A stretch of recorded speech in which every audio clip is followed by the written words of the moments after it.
Hello guys, आज हम explain करने वाले हैं एक बहुत ही अच्छी एक्शन फैंटेसी मूवी को जिसका नाम है यिन यांग मास्टर। ये मूवी का सेकंड पार्ट है। मूवी की शुरुआत में हमें बताया जाता है कि पहले इंसान और डीमन एक साथ रहते थे, पर फिर एक दिन 9 सिर वाले डीमन ने बाकी डीमन को अपने साथ करके इंसानों पर कब्जा करने की कोशिश की, पर यिन यांग मास्टर ने एक जादुई तलवार से उस मॉन्स्टर का सिर काट दिया। अब वो 9 सिर वाला डीमन तो मर गया, पर उसकी आत्मा अभी भी जिंदा है, जो कि एक जादुई लाल पत्थर में कैद है। और आज सालों बाद डीमन फिर से वो लाल पत्थर चुराने आए हैं, जिसे बचाने के चक्कर में कई सारे सिपाही मारे गए हैं, जिनमें किंग मिंग का बचपन का साथी सीमो भी था। इस हमले में सिर्फ एक हाफ ब्रीड सिपाही किंग मिंग ही बचा है। इसीलिए जब इसके मास्टर आते हैं तो वो समझते हैं कि किंग मिंग भी डीमन के साथ मिला हुआ है, इसीलिए वो उसे अरेस्ट करने को कहते हैं, पर किंग मिंग टेलीपोर्ट होकर वहाँ से भाग जाता है। इसके बाद मूवी 7 साल आगे पहुँच जाती है और हम बोया को देखते हैं जो कि ट्रिब्यूट के लिए जा रहा है, पर तभी रास्ते में इनके ऊपर 3 सिर वाला डीमन अटैक कर देता है। बोया उसका एक सिर काट देता है, पर वो वापस लगा लेता है। ये देखकर सभी सिपाही भाग जाते हैं, पर बोया जब दोबारा अटैक करता है तो वो कपड़ा हट जाता है और ये 3 सिर वाला डीमन नहीं बल्कि 3 फेरेट्स थे। बोया जैसे ही इन पर अटैक करता है तो वहाँ किंग मिंग आ जाता है और उसे रोक देता है, क्योंकि इसने ही इन 3 फेरेट्स को भेजा था, क्योंकि किंग मिंग नहीं चाहता था कि बोया ट्रिब्यूट लेकर जाए। इसीलिए वो बोया पर एक जादुई मंत्र मारकर वहां से उसका सामान लेकर अपने साथियों के साथ चला जाता है। और इधर हम देखते हैं कि डीमन फिर से वो लाल पत्थर चुराने की कोशिश करते हैं, पर डीमन टावर में फंस जाता है। लेकिन तभी एक दूसरा डीमन उसके हाथ से वो लाल पत्थर लेकर भाग जाता है, लेकिन बेनी उस पर एरो से अटैक करती है और वो डीमन जंगल में उन्हीं फेरेट्स के पास आकर गिर जाता है। पर तभी वहाँ सिपाही भी आ जाते हैं और इन तीनों में से एक फेरेट वो लाल पत्थर निगल लेता है और वो डीमन भी वहां से बिना पत्थर लिए ही भाग जाता है और फेरेट्स भी अपने साथी को लेकर वहां से भाग जाते हैं। और इधर वो डीमन भी अपनी बॉस आइस डीमन के पास आकर सब कुछ बता देता है कि वो 3 फेरेट्स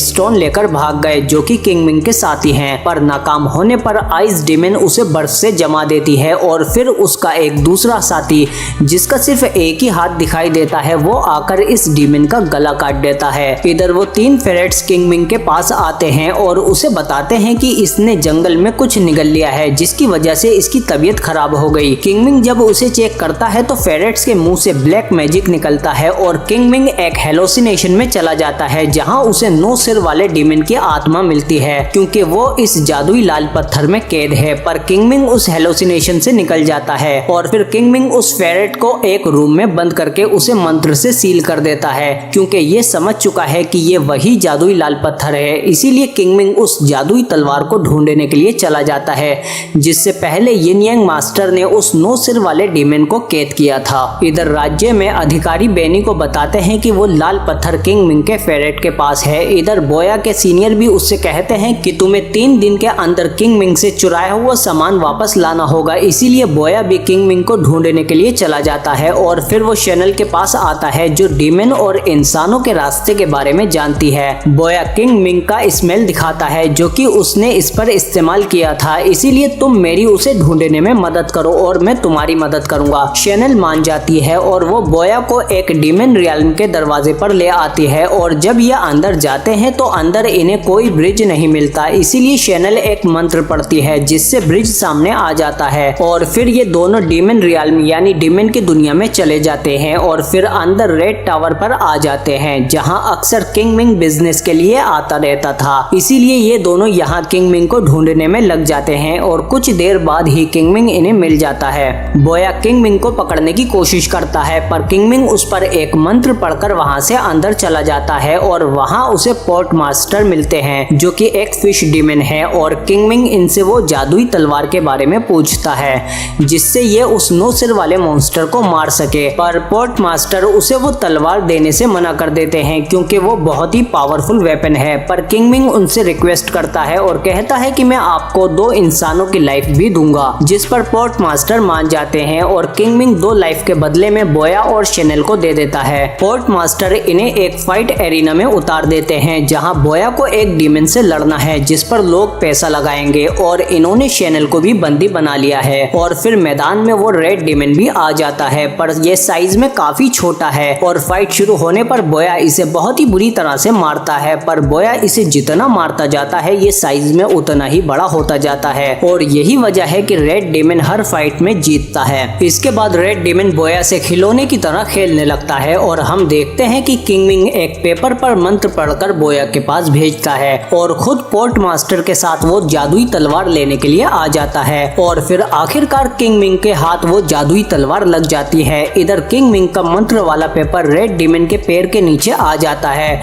जिससे ये जब भी कदम बढ़ाता है तो ये गिर जाता है और फिर मौके का फायदा उठाकर बोया इसकी नाक पर हमला करने लगता है और बोया जितना इसकी नाक पर मारता है ये उतना ही छोटा होता जाता है और फिर रेड डेमन के हारने के बाद बोया को इसे मारना होगा, पर बोया इसे नहीं मारता और शैनल को लेकर वहां से भागने की कोशिश करता है, पर डेमन गार्ड्स इसे निकलने नहीं देते। तभी रेड डेमन भी उन गार्ड्स पर हमला कर देता है और इधर किंग मिंग भी वो तलवार लेकर भाग रहा होता है, पर तभी वहां बेनी भी आ जाती है और उसे एक जादुई मंत्र में फंसा देती है, जिससे किंग मिंग भाग नहीं पाता। फिर किंग मिंग भी बेनी को एक जादुई रियाल्म में फंसा देता है, जिसमें वो इसे ढूंढ नहीं पाती, पर फिर वो इस रियाल्म को तोड़ देती है और फिर ये दोनों अपनी पावर से उस तलवार को अपनी ओर खींचने की कोशिश करते हैं, पर अचानक वो बॉक्स टूट जाता है और तलवार बोया के पास आकर गिर जाती है और बोया जैसे ही वो तलवार उठाकर बाहर भागता है तो उसे दोनों ओर से डेमन गार्ड्स और बेनी के सिपाही घेर लेते हैं, पर तभी किंग मिंग नीचे आ जाता है और फिर गार्ड्स इन सब पर हमला करने लगते हैं, पर अचानक बेनी बीच में आ जाती है और जख्मी हो जाती है क्योंकि बेनी किंग मिंग से प्यार करती है बचपन से ही। इसके बाद किंग मिंग अपने साथियों को लेकर वहां से टेलीपोर्ट हो जाता है और अपनी जगह पर लाकर बेनी का इलाज करने लगता है और इसी दौरान इसे बेनी के पास उसका ब्रेसलेट भी मिलता है जो इसने अब तक संभाल कर रखा है और फिर जब बेनी को होश आता है तो वो कहती है कि तुमने ही वो लाल पत्थर चुराया था, जिस पर किंग मिंग उसे सारी सच्चाई बता देता है कि उस रात मैंने वो पत्थर नहीं चुराया था। मास्टर को गलतफहमी हुई थी कि मैंने ही सीमो को मारकर वो पत्थर चुराया है, जबकि उस रात हम पर आइस डीमन ने हमला किया था और उसी ने मेरे दोस्त सीमो को भी मारा था। इधर बोया को लगता है कि किंग मिंग ने उस रूम में कुछ खास चीज छिपा रखी है, इसीलिए वो सील तोड़कर उस दरवाजे को तोड़ देता है और तभी उसमें से वो फेरेट बाहर आ जाता है जिसने लाल पत्थर निकल लिया था और अब ये पूरी तरह से एक इविल डीमन बन चुका है और ये बोया पर अटैक कर देता है, पर तभी किंग मिंग आकर उस जादुई तलवार से फेरेट को मार देता है और वो लाल पत्थर भी बाहर आ जाता है। तभी बेनी आकर वो लाल पत्थर ले लेती है और कहती है कि ये पत्थर तुम्हारे ही पास था, तुमने मुझसे झूठ बोला और फिर बेनी टेलीपोर्ट होकर वहां से चली जाती है और एक जादुई जंगल में अपने सिपाहियों के पास आ जाती है और जैसे ही वो पत्थर अपने मास्टर को दे रही होती है तो तभी एक आइस बॉम्ब आकर फट जाता है, जिससे काफी सारे सिपाही जमकर मर जाते हैं और वहां पत्थर लेने के लिए आइस डीमन आ जाती है और ये मास्टर को भी मार देती है और इसके बाद ये बेनी को भी मारने ही वाली होती है, पर तभी वहां किंग मिंग आकर उसे बचा लेता है।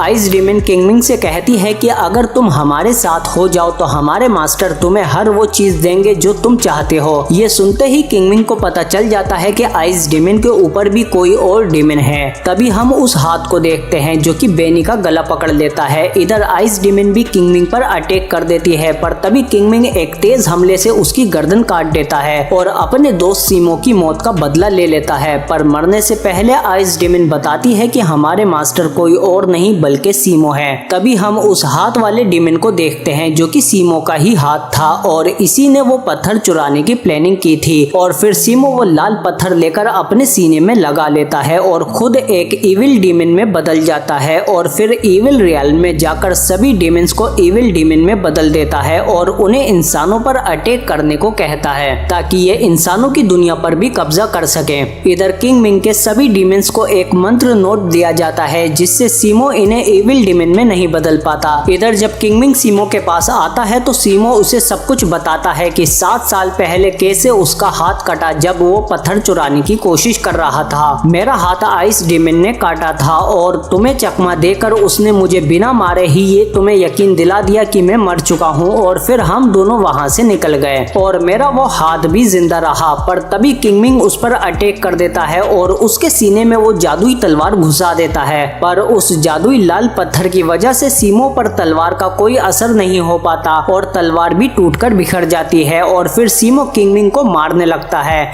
इधर किंग मिंग के सभी सिपाही ब्रिज पर आ जाते हैं जहाँ से डीमन इंसानों के इलाके में जाएंगे लिए और फिर नीचे से जाकर चूहे उस ब्रिज को कुतरने लगते हैं ताकि ये उस ब्रिज को तोड़ पाएं। और फिर इनमें से एक लड़की पेड़ में बदलकर ब्रिज को ब्लॉक कर देती है और फिर सीमो की डीमन आर्मी भी वहां आ जाती है। ये सभी लोग जंग के लिए तैयार थे और फिर अच्छाई और बुराई के बीच जंग शुरू हो जाती है। ये सभी लोग जमकर दुश्मनों से मुकाबला करते हैं और अब तक पिट्टे पिट्टे रेड डीमन भी काफी बड़ा हो चुका है और ये अब सभी डीमन को चुन चुन कर मारने लगता है। और फिर बड़े से हाथ पर बैठकर वहां सीमो भी आ जाता है और इन सब के सामने किंग मिंग को अपने हाथ के टेंटिकल से मारकर नीचे फेंक देता है। पर फिर भी ये सभी लोग इनके सामने डटे रहते हैं। डीमन इनकी तरफ बढ़ते हैं पर अब तक चूहे उस ब्रिज को कुतर चुके थे और कई सारे डीमन नीचे गिर जाते हैं, पर ब्रिज का बीच वाला हिस्सा अभी भी बचा हुआ था। बोया इनसे लड़ने के लिए ब्रिज के पार चला जाता है और बाकी लोग वो बचा हुआ ब्रिज का टुकड़ा तोड़ने लगते हैं। इधर हम किंग मिंग को देखते हैं जो कि 9 सिर वाले डीमन के रियाल में है और वो किंग मिंग को दिखाता है कि सीमो तुम्हारे सभी साथियों को मार देगा और जल्द ही बेनी भी मरने वाली है। मैं तुम्हारी सीमो को हराने में मदद कर सकता हूँ। तुम्हारे सभी साथी और बेनी भी बच जाएंगे पर बदले में तुम्हें मुझे अपना मास्टर बनाना होगा। इधर ब्रिज पर हम देखते हैं कि ये सभी लोग डीमंस को रोकने में लगे हुए हैं, पर तभी पोर्ट मास्टर बोया की तरफ बढ़ता है और उसे बचाने के चक्कर में रेड डीमन मारा जाता है। पर मरने से पहले वो पोर्ट मास्टर को लेकर ब्रिज तोड़ता हुआ नीचे गिर जाता है। ऐसा लगता है कि रेड डीमन के बलिदान से सब बच जाएंगे, पर तभी सीमो अपने बड़े से हाथ से ब्रिज को जोड़ देता है और डीमन दूसरी तरफ जाने लगते हैं। पर तभी नीचे से किंग मिंग आकर उस हाथ को ही उड़ा देता है और किंग मिंग दिखने में पहले से ज्यादा पावरफुल लग रहा है और फिर ये सीमो पर जोरदार अटैक करने लगता है। पर फिर सीमो अपने बड़े से हाथ से उसे मारने की कोशिश करता है पर किंग मिंग इसे भी बहुत ही बुरी तरह से मारता है। सीमो का कोई भी अटैक किंग मिंग को नुकसान नहीं पहुंचा पा रहा है। फिर सीमो भी अपने बड़े से हाथ से एक जोरदार अटैक करता है पर किंग मिंग उसके हाथ को चीरता हुआ सीमो का सीना भी अपने हाथ से चीर देता है और उस लाल पत्थर को निकाल लेता है,